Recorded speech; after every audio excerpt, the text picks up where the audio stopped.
It's no surprise Arsenal are searching for a new striker this summer. They're in desperate need of someone to come in and fill that void in their starting lineup. Kai Havertz, whilst he has done a decent job, he's not going to get you the 20 to 25 goals a season that Arsenal need him to score if they're going to properly challenge and actually win Premier League titles. Mikel Merino has been playing there since Havertz's injury, but again, he's not a natural number 9. So the question is, who should the London club sign to fill that void in their starting lineup and actually win Premier League titles? Well, they have been linked with 3 players predominantly this season. The first one, Alexander Isak, seems incredibly unlikely.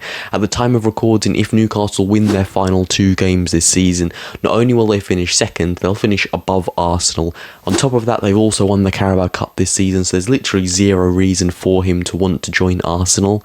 The other player they've been linked with, Benjamin Šeško, decent player, but I don't think he's the final product just yet. I think if he were to join Arsenal right now, he would probably flop, and right now they need a finished product. They need someone to come in that's already the finished article that can score them those 20-25 goals a season. I don't think Benjamin Šeško is that player. So that only leaves one man, Viktor Gyökeres from Sporting Lisbon. He's having a phenomenal season. In fact, he's having a phenomenal time in Portugal in general. Since joining them in the 2023-24 season, he's played 100 times for the Portuguese club, scoring 95 goals and getting 28 assists. You know, do the math on that. It's one goal a game, pretty much. And even though some people may put it down to the lower quality league that he's playing in, just look at a couple of players that have come out of that Sporting Lisbon team, gone to the Premier League and been massive success stories. Cristiano Ronaldo, one of the best wingers to ever play in the Premier League and obviously one of the best players to ever play the game.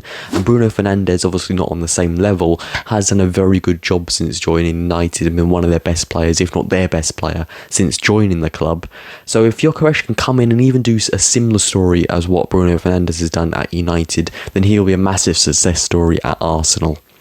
I do think that Kai Havertz is a little bit overhated in terms of what he's actually done at the club. For a player that's been played out of position, I do think he's done a very good job. Last season, he was Arsenal's second top scorer in the Premier League. This season, with only 2 games left, even though he has been injured for quite a long time, he is currently their top scorer in the Premier League. So I think he has done a good job, but like I said earlier, he's not going to get them those 20 to 25 goals a season, which is what they need to be challenging and actually winning titles. So let's take a little bit of a closer look at what Viktor Gyökeres will actually bring to Arsenal. Some people who haven't watched him this season might be wondering, what type of player is he? How will he settle into the Premier League? I think an important thing to notice is he won't have to acclimatise to the league. He's already played in England before, which is very, very important because he's not going to have to take that time to settle into the country, settle into the division.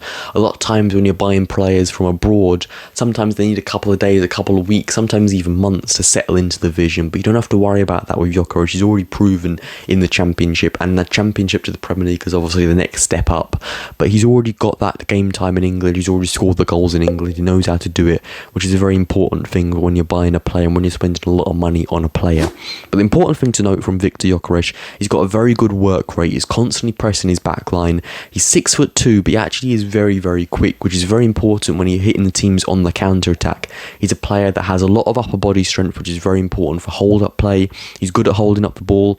He's good at terrorising defences all by himself, and when partner him with the likes of Saka and a quick player in the likes of Martinelli, it's going to be a very, very promising attack for Arsenal next season. In terms of striking the ball, he is 2-footed, which is very important because, again, when you're coming up against a 1v1, as a centre-back, you're going to want to try and push someone onto their weaker foot. But with Gyökeres, he doesn't necessarily have a weaker foot, so wherever you push him, wherever he's going to shoot from, he has got an equal chance of scoring from that position, which makes it a lot harder to defend against him. When I watch him, when I look at the goals that he scored, when I look at the penalties that he scored, he does remind me a lot of Erling Haaland, the way that he strikes the ball. Not just the fact that they're both Scandinavian strikers, but the way that he strikes the ball, the way that he takes his penalties reminds me a lot of Haaland. And a lot of times Haaland gets criticised for the fact that he is mainly just a poacher in this Man City system. He mainly just sits in the box and scores those chances. He's not going to, dribble through half the team and score a goal. Whereas Viktor Gyökeres this season for Sporting Lisbon, at times he takes on 4 or 5 players, beats them all and scores a screamer. He's a really top player. And another thing that he has in his game is the fact that he likes to drift out wide. He drifts out to the left, drifts out to the wide, and particularly a player that in this Arsenal team who right now may be linked as a weakness, who I think that Gyökeres could form a really good partnership with, is Gabriel Martinelli. We all know that in his first first season at the club, he was really, really good.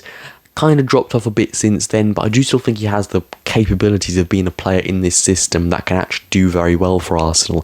Gyökeres, at times, maybe when Arsenal are having a bit of a tough time breaking down the defence, Gyökeres can drift out to the left, Martinelli can switch places with him in the centre, use his pace to make good runs, Gyökeres can pick him out. I think it could be a really, really good partnership and a really good link-up between the two, something that could really help Arsenal going forward. And obviously we all know how good Saka is and the partnership that I'm sure he will form with Gyökeres. When you watch Gyökeres play, he just oozes quality. He's just a top player, and people may put it down to a lower quality league, but 100 games, 95 goals, that's not from a poor player. I think he's going to come to the Premier League, and honestly, I'm going to go out on a rogue shout and say that he's going to instantly challenge for the Golden Boot. I think it's not that far out of his capabilities. Salah or Haaland will probably win it, but I think he will be in that debate and certainly challenge if he can stay fit for the full season. So let's take a quick look at how Arsenal could line up next season with a couple of their new players and obviously a fully fit squad.